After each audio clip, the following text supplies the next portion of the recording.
자, 이제 새로운 단원 효소 들어갈 차례죠. 그 내용 받아보면 알겠지만 내용 정리는 별로 안 되지? 문제수가 엄청나죠? 그지? 내용이 적으면 항상 응용 문제들이 많이 나와요. 머리를 좀 써야 되는 단원 중 하나고, 일단 내용 들어가기 전에 기본적으로 이제 깔고 가야 될 배경 지식을 좀 설명할게요. 또 화학적인 지식이 좀 필요한 내용들이죠.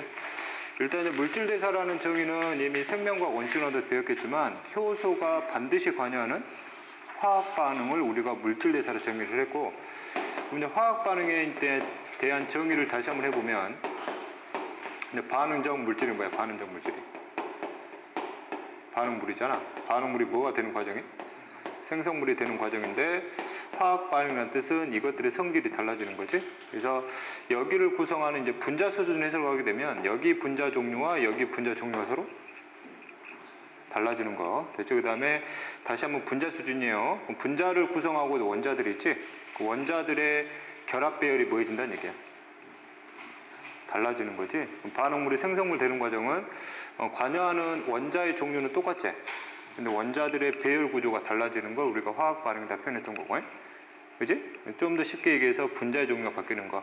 좀 더 자세히 얘기하면 원자의 배열이 바뀌는 거. 되지?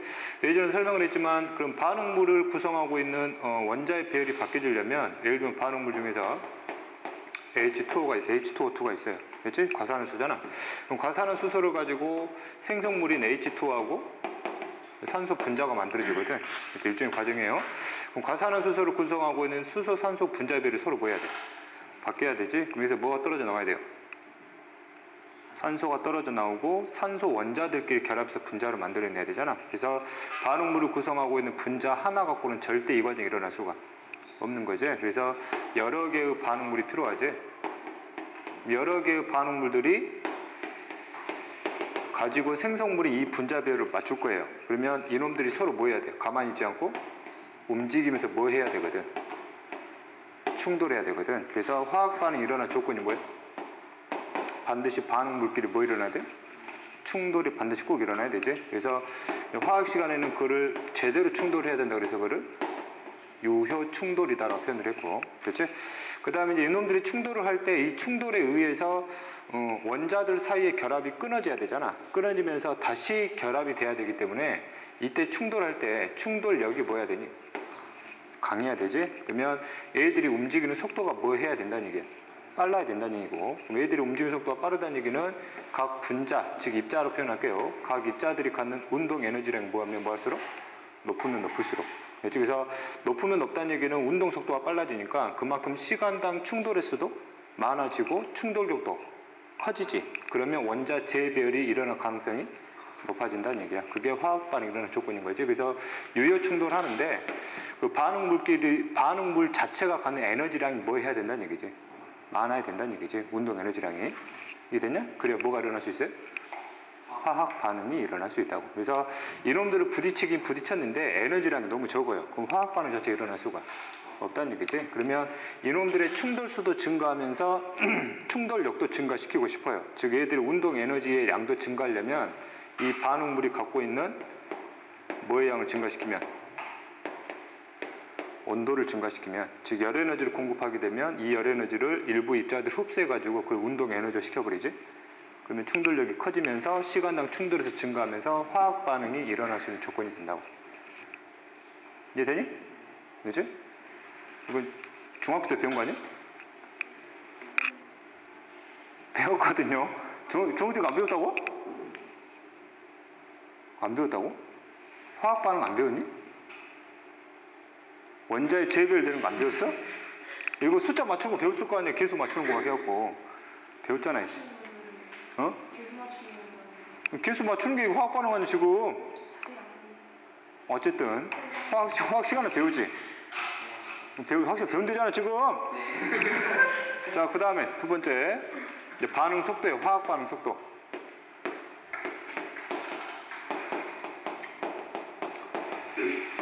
이때 속도라는 개념 들어가면 반드시 뭐 들어간다고 그랬어? 시간 개념 들어간다고 그랬지. 그 화학 반응은 결국 반응물이 생성물이 되는 과정이기 때문에 시간이 지나면 반응물은 뭐 하게 돼요? 줄어들게 되고 생성물은 늘어나게 되는 거지. 이것이 변하는 양을 시간으로 측정하게 되면 그게 곧 뭐가 돼요? 화학 반응 속도가 되는 거지. 이때 시간을 단위 시간 맞춰 볼게요. 단위 시간이 뭐예요? 실험자가 임의로 정한 시간이에요. 일정한 시간 동안에 화학 반응에서 반응물이 줄었어. 반응물의 무슨 양? 감소량이야. 그치? 현재 남아있는 반응물이 아니에요. 최초의 반응물이 얼마 남았대. 그럼 그만큼 변화량이 있겠지. 그 변화량 감소량이 되는 거고. 됐지? 그래서 시간당 변화량으로 보는 거예요. 됐지? 그러면 반응물이 감소하게 되면 그만큼 뭐가 늘어나겠어요? 생성물 양이 늘어나겠지? 생성물의 증가량. 물론 화학 반응에 따라서 이 숫자 자체가 완전히 똑같을 수는 없어요. 반응물하고 생성물 자체 분자수가 달라버리게 되면 이거 자체의 양이 똑같을 수는 없는데, 화학 반응의 속도를 비교할 때는 뭐 이거 기준을 잡든 이거 기준을 잡든 해서 둘 중 하나의 기준을 해석하라는 얘기야. 이해됐지? 그지? 자, 그 다음에 효소가 들어가는 화학 반응이거든. 효소가 들어가는 화학 반응에 내용이 하나 더 추가가 돼요. 알았지? 이게 얼마만큼 생성되느냐가 곧 화학 반응 속도를 결정하는 현상이 나와요. 이해됐냐? 어쨌든 우리가 기본적으로 알아야 될 내용들이고, 자, 그 다음에 이걸 그래프로 한번 해석을 해볼게요. 지금 배경지식이야.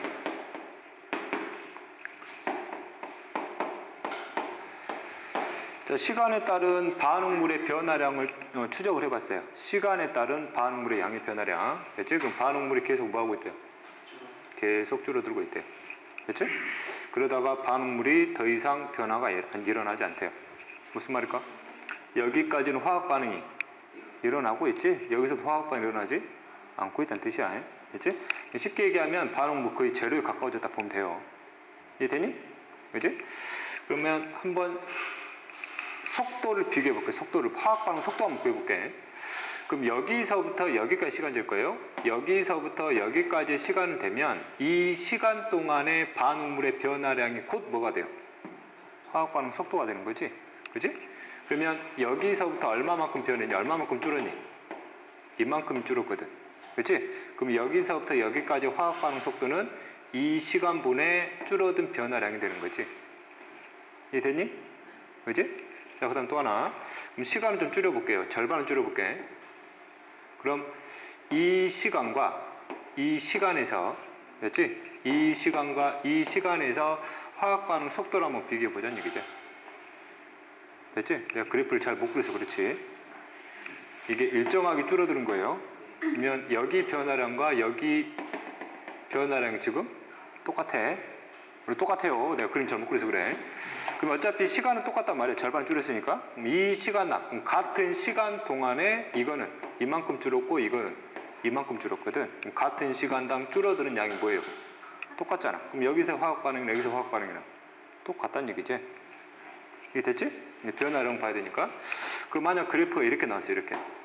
이렇게 나왔어요. 그럼 이제 의미가 달라지지. 그지? 이해되니? 그럼 봐. 물리에서 이제 쓰는 개념들이잖아. 그럼 이 시간이에요. 이 시간 동안에는 얼마 줄었지?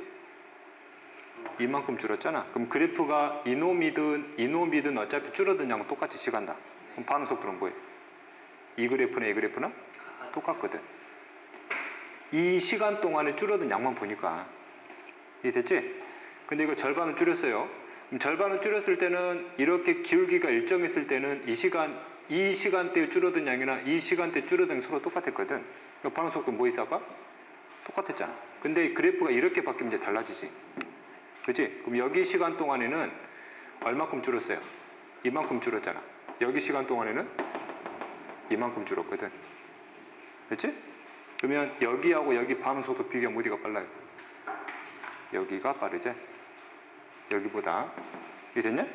물리 쓰는 개념이잖아. 그럼 결국에는 시간분의 반응물의 양이니까 이 시간의 순간 속도로 구해보자고. 그럼 이거 무슨 기가 돼요? 접선의 기울기가 되는 거지. 이게 됐니? 그럼 기울기가 점점 보여져요. 급해지다가 점점 보여져? 완만해지지 이렇게. 그럼 반응 속도가 점점 보여요? 쭉 느려지는 과정이 되는 거지. 이해되니? 여긴 기울기가 뭐예요? 똑같잖아. 그러니까 여기 순간 속도나 여기 순간 속도는 뭐 할 수밖에 없어요? 똑같을 수밖에 없다고. 이해됐지? 그럼 이거를 내가 무슨 물로 바꿔볼 거냐면 생성물로 바꿔볼게요. 그렇지? 그럼 생성물량 뭐 하겠니? 이렇게 늘어나겠지, 이렇게. 됐니? 그지? 그럼 아까하고 반대로 해석하면 되는 거지.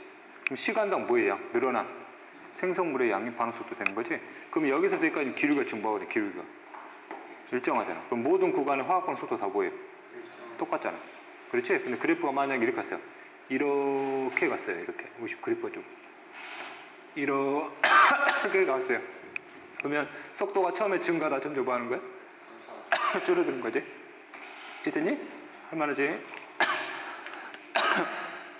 이게 이제 필요한 배경 지식이고, 이 그래프를 해석하라는 문제가 있거든요, 여기에. 이해됐냐? 자, 그 다음에 본격적인 내용 들어갈게요. 거기 첫 페이지에 나와 있는 내용은 이미 생명과학 원시간에 배웠던 내용이에요. 저쪽에서 물질 대사를 정의할 때는 거기서 어쩌고저쩌고 막 나와 있는데 결국에는 누가 관여하는? 효소가 관여하는 화학 반응이에요. 그래서 이게 체내가 됐든 체외가 됐든 상관이 없이 효소만 관여하면 무조건 물질 대사다라고 표현을 했지. 우리가 생명과학 원시간에 배웠던 물질 대사, 즉 화학 반응의 종류는 크게 몇 종류로 나누냐? 두 종류로 나왔지. 그래서 거기 내용 저분자가 고분자 되는 거, 고분자가 저분자 되는 과정. 그래서 합성과 분해, 그 다음에 흡열 반응, 이화 반응, 흡열 반응, 발열 반응, 그 다음 동화작용, 이화작용. 됐지? 이런 식으로 이제 개념 구분하면 되는 거고, 그 다음에 이제 오른쪽 그래프 한번 해석을 할게요.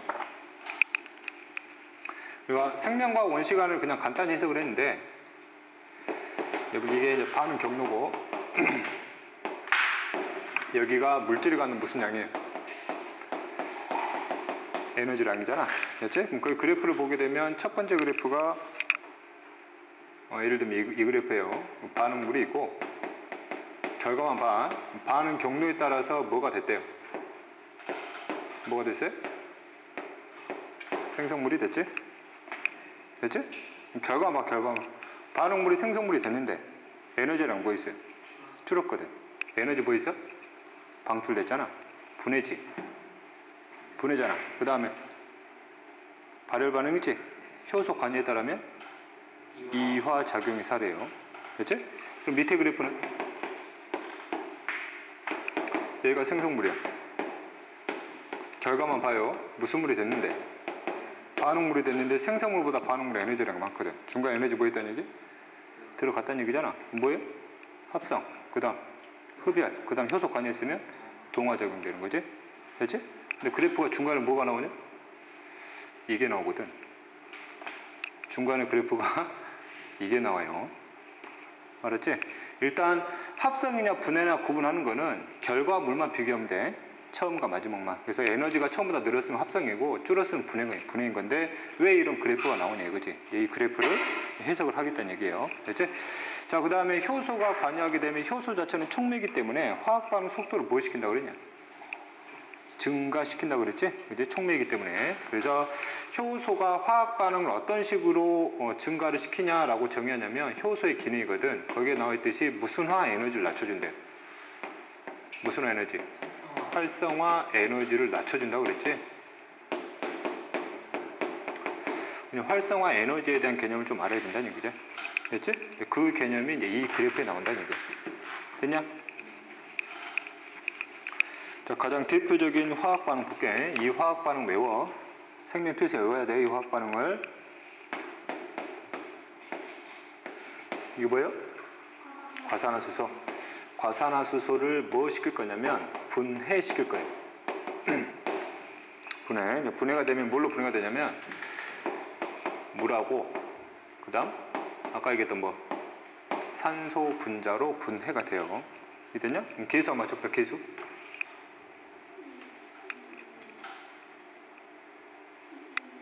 여기가 2, 여기 2가 들어가면 되지? 됐지? 그래서 아까도 얘기했지만 과산화수소 한 분자 갖고는 절대 이걸 만들 수가 없다는 얘기예요. 그래서 최소 두 분자들끼리 부딪혀야 이게 된다는 얘기죠. 이게 됐지? 분해 과정이다. 그럼 분해 과정이면 이게 무슨 물이야? 반응물. 이게 뭐예요? 생성물이지. 분명히 분해됐잖아. 그럼 얘가 갖는 에너지량보다 얘가 갖는 에너지량이 줄어야 되지. 에너지가 방출돼야 되니까. 이해 됐냐? 그래서 그 그림이 이 그림이었지. 이게 방금 얘기했던 이게 이제 반응 경로예요. 얘가 에너지량. 그럼 현재 반응물의 양을, 그러니까 반응물을 뭐로 본다는 얘기야? 과산화수소로 본다는 얘기지. 그 다음에 생성물이 뭐가 돼요? H2하고 그 다음에 산소가 된다는 얘기잖아. 됐냐? 그럼 현재 과산화수소가 갖는 에너지량이 얼만큼이라는 얘기야 지금? 이만큼이라는 얘기지. 아까도 얘기했지만 반응이 일어나려면 과산화수소 한 분자로 안 돼요. 여러 분자가 있어야 하고 너희들이 뭐 해야 돼? 부딪혀야 되지. 부딪히다 어떻게 부딪혀야 돼? 강하게 부딪혀야 되거든. 그럼 현재 이 그림상에서 나와 있는 이 과산화수소가 갖는 에너지를 가지고 부딪히잖아. 절대 화학 반응이 안 일어나요. 이 정도 에너지 수준으로는 애들끼리 부딪혀봐야 화학 반응이 일어나지 않는다는 뜻이라고 해. 되지? 아까도 얘기했죠. 그럼 이놈들을 화학 반응 시키려면 자체가 갖는 에너지랑 뭐 해야 돼? 올려야 되거든. 그러면 이 에너지가 얼마큼 올라가야 이 정도까지 올라가야 된다는 얘기야. 이게 되냐? 이놈의 에너지 수준이 여기까지 끌려 올라가서 이 에너지 상태로 부딪혀야 이게 만들어진다고. 이 그래프가 그걸 뜻하는 거예요. 이게 됐냐? 에너지 수준이 이 에너지 수준이 아니야. 이 에너지까지 올라가야 돼요. 이게 됐지? 됐지? 그 뜻이고, 그럼 이놈을 화학 반응 시키려면 얼마만큼 에너지를 투자해야 돼?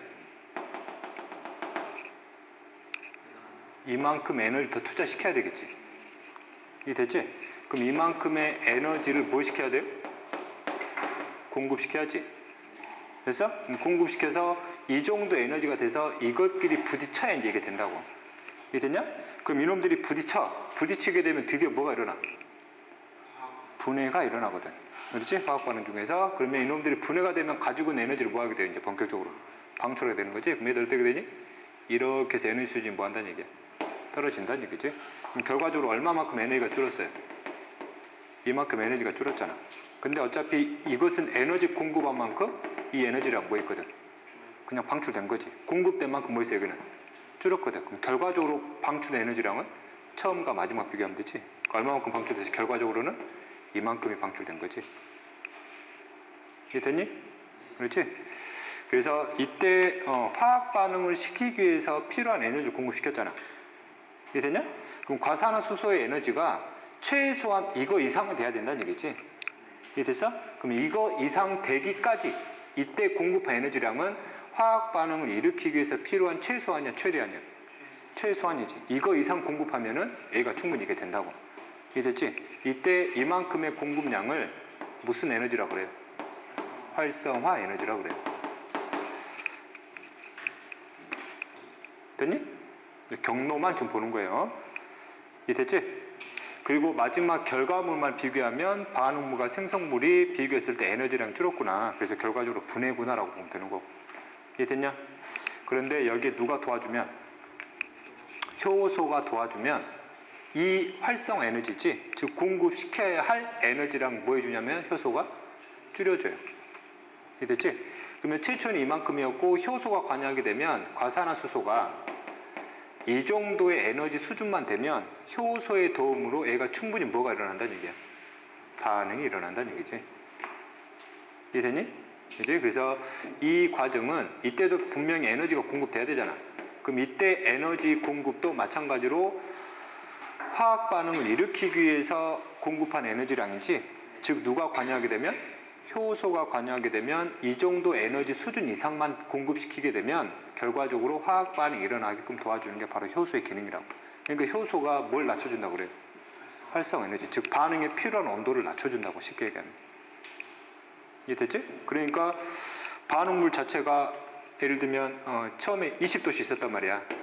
됐지? 20도씨에 있는 놈을 반응시키려면 예를 들면 몇 도씨까지 올려야 돼요? 400도씨까지 올려야 돼요. 근데 효소가 도와주게 되면 이놈을 여기까지 끌어오지 않고 한 40도씨까지만 올려도 충분히 반응이 일어나게 해버린다고. 이해됐지? 그러니까 반응 속도가 보이지? 빨라지거든. 이해됐냐? 이게 그 뜻이야? 이해됐지? 그지? 자, 그 다음에 여기서 개념 하나 더 들어갈게요. 현재 처음하고 마지막만 비교하게 되면 그럼 결과적으로 방출된 에너지량은 어떤 양이야? 결과적으로 이만큼이 방출됐지? 그래서 이때 방출된 에너지량을 무슨 열이라 표현하냐면 반응열이라고 그래요. 화학에서. 됐니? 됐지? 이게 반응열이야. 됐지? 그럼 이 반응열 지금 흡수된 거 방출된 거? 방출된 거예요. 이게 됐냐? 그치? 자, 그럼 이걸 이제 그래프 그림을 한번 해석을 할게요. 이게 이제 방금 얘기했던 부분이지? 그렇죠, 되지? 된다?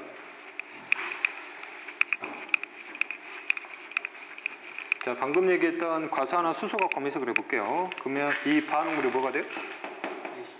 과산화수소, 생성물이 물하고 산소가 되는 거고. 그럼 이 하얀색 그래프가 누가 관여하지 않았을 때?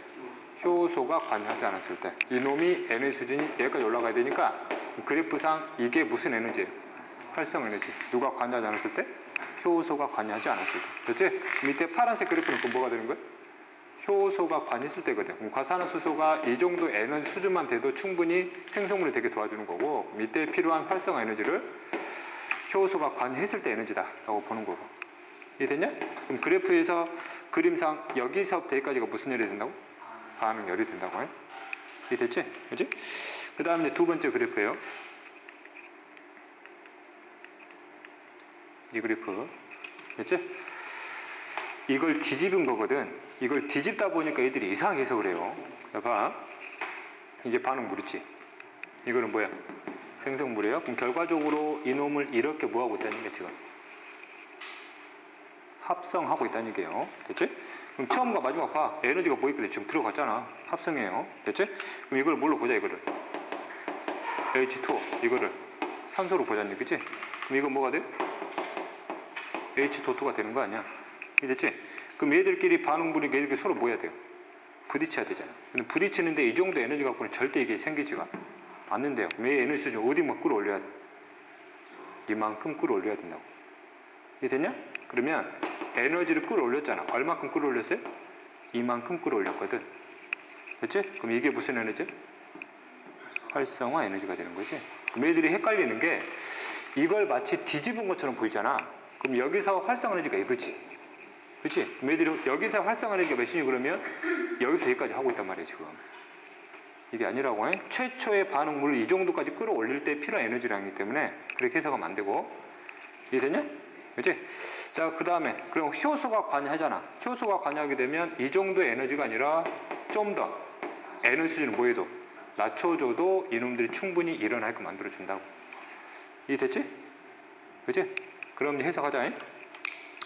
그럼 얘가 갖는 에너지량이 이만큼이지? 얘가 갖는 에너지량이 이만큼이에요. 됐어? 그럼 처음과 마지막 비교하게 되면 결과적으로 얼마만큼 들어간 거야? 이만큼 들어간 거지. 이해됐지? 이거는 흡수된 거야, 방출된 거야? 흡수된 거잖아. 이때 흡수된 에너지량도 무슨 열이라 표현하냐면 반응열이라 표현해요. 처음과 마지막만 비교해서. 됐지? 그러면 결국 에너지의 공급에 의한 저장량을 보게 되면 합성 같은 경우는 엄청 공급시키잖아. 그렇지? 근데 일부가 뭐예요? 빠져나가지. 그 다음에 일부만 저장되거든. 그래서 많이 공급한 만큼 많이 들어가지는 않는다는 얘기야. 그렇죠? 그래서 분해보다는 뭐가 어려운 이유예요? 합성이 어려운 이유야. 에너지를 엄청 공급시켜야 되거든, 초반에. 이해됐니? 그래서 이런 짓거리 하는 게 대표적인 광합성이지. 광합성이 어려운 이유예요. 얘는 세포분 쉽거든. 분해시키면 되니까. 근데 얘는 광합성 합성시켜야 되니까 초반에 투자해야 될 에너지가 어마어마하다는 얘기죠. 이해됐니? 오케이? 이제 이거 내용이고. 자, 그 다음에 거기 밑에 있는 그래프에서 갈게요. 맨 마지막에 나와 있는 그래프. 이거는 반응물이 화학 반응에 있어서 필요한 에너지량을 그래프로 표현을 해준 거예요. 이해됐지? 근데 실제로 과산화수소가 예를 들면 한 40도씨 상황에 있어요. 그렇지? 그럼 40도씨 상황에 있는 과산화수소의 분자수가 엄청 많을 거 아니야? 그럼 과산화수소 하나하나가 갖는 에너지量다 똑같겠냐? 다 다르겠지. 그럼 이때 에너지量뭘까? 평균값이지. 확실히 배우지? 배우잖아. 안 배우냐? 그거는 안 배우냐? 배우잖아. 안 배워? 확실히 이거 안 배운다고? 배울 텐데. 추운 겨울에도 빨래가 마르는 이유 안 배워?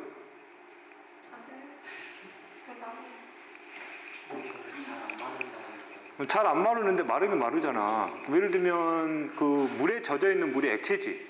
그게 마르려면 뭐가 돼야 돼? 기체가 돼야 되잖아. 그러면 물에 액체가 기체가 되는 온도가 몇이야? 100도거든. 근데 100도가 아니어도 마르거든.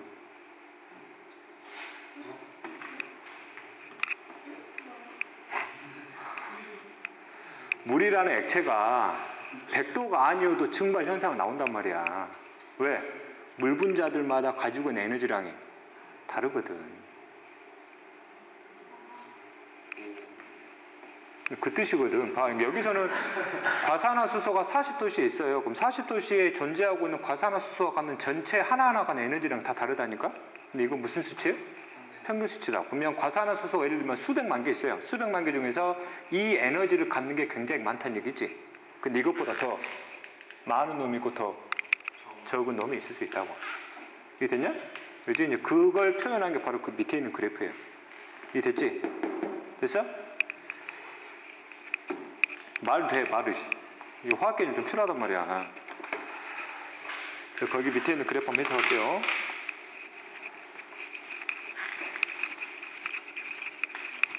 그런 거 궁금하지 않았어? 안 궁금했니? 말은 말이잖아. 그래프 봐. 그래프 X축 봐, X축. X축이 뭐야? 에너지량이야. Y축은 분자수 또는 뭐 반응물수 또는 뭐 입자수로 봐도 되고. 이게 됐지? 그럼 그래프가 대략 어떻게 나오니? 이렇게 나오거든. 이게 됐지? 이때 분자를 아까 얘기했던 뭐라 볼 거예요? 과산화수소라 볼 거야. 현재 과산화수소를 몇 도에서 에너지별로 분자수를 측정한 거냐면 예를 들면 대체적으로 한 몇 도라 가정을 하자. 30도씨 측정이 다 가정을 할게요. 이게 됐지? 그럼 30도씨 안에 있는 과산화수소 전체가 에너지가 다 똑같은 게 아니란 말이야. 그럼 X축이 에너지량이잖아. 이거 시간 아니야. 에너지별로 분자수를 보니까. 그러면 이 에너지를 갖는 놈이 굉장히 뭐하다는 얘기야? 많다는 얘기지. 그럼 아까 얘기했던 그래프에서 반응 경로에 따른 에너지량은 결국 뭘 본 거야? 뭐 이거를 본 거거든. 됐지? 아까 반응물에 따른 에너지량은 평균값이니까 대충 여기 될 거 아니야. 대충. 이해 됐냐? 그렇지? 그러면 30도씨 상황에서도 분명히 에너지가 뭐한 놈이 있어요. 높은 놈이 있거든. 됐지? 그래서 거기를 보면 이 원 보이냐? 내가 이 원인가? 이 원이지. 그치? 그럼 이 원이 뭐냐면 이게 활성화 에너지라는 얘기거든. 봐봐. 그래프 보면 돼요. 그럼 현재 활성화 에너지만큼의 에너지를 갖고 있는 분자라는 얘기는 여기서부터 뭐에 참여할 수 있다는 얘기야? 화학 반응에 참여할 수 있다는 얘기거든. 이게 됐냐? 그럼 이 이상의 에너지를 갖는 놈들이 다 뭐에 참여할 수 있어요? 화학 반응에 참여할 수 있다고. 그래서 전체 과산화수소 중에서 극히 일부만 화학 반응에 참여한다는 얘기잖아, 지금. 이게 됐지? 그지? 그런데 여기서 누가 관여해주면, 효소가 관여해주면 이 활성 에너지를 보여줘요. 낮춰주거든. 그러면 활성 에너지가 예를 들면 이만큼 낮춰졌어요. 이게 E2라고 그랬잖아. 그치? 그 효소가 관여하게 되면 반응에 참여할 수 있는 분자수가 더 보여진다는 얘기야. 더 많아진다는 얘기지. 화학 반응 속도가 보여진다고. 빨라진다고.